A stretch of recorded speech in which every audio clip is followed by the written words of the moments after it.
Magandang tanghali po, sister. Ano pong naging daan at kayo po nagtiwala na subukan ng programa namin? Ano pong naging problema sa pangkalusugan? Ano pong problema ninyo? Anong sakit po ninyo? Hapo lang at saka rayuma. Hapo, rayuma. Ilan taong gulang na po yung rayuma nyo? At saka, Tagal na rin eh. ayun pong inyong hika. May isang taon din. Isang taon na po.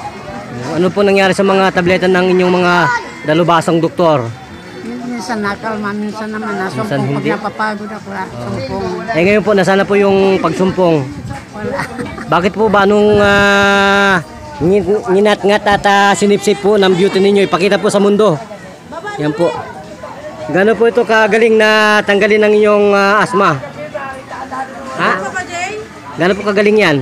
Nagaling. Magaling po? Gano'n po, ilang minuto po kayong pinagaling? Wala isang 3 minuto. Oh, wala pong ano?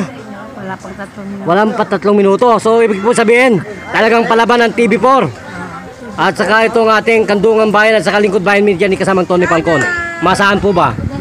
Kung gano'n po, magpasalamat po sa ating programang ito. Sige po, gamit po ang inyong totoong pangalan. Sige po. Maria Ali. Ilang taong gulang na po ang beauty sister? 72. So, tubong ano po kayo? Ha? Ano pong probinsya natin? Katbalugan. Sige po, magkatbalugan kayo. Anyayahan po ang mga tao doon. Katbalugan. Sige po, anyayahan po ninyo sila na magpagamot po sa aming programang ito, Kandungan Bayan at Lingkod Bayan ni kasamang Tony Falcon. Layain. Opo, anyayahan po ninyo sila. Ay, mga kaibigan, mayroon dito mga gagamot na libre. Kahit anong sakit makukuha nila. Kaya kung gusto niyo magpagaling, dito kayo pumunta. Ilan pong minuto ulit kayo pinagaling, sister? 3 minuto. Buhay na buhay po ba sa inyong harapan ngayon ng Diyos?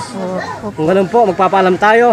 Ito po rin po ang naging patroller at nagbabalita para sa Lingkod Bayan, News AM.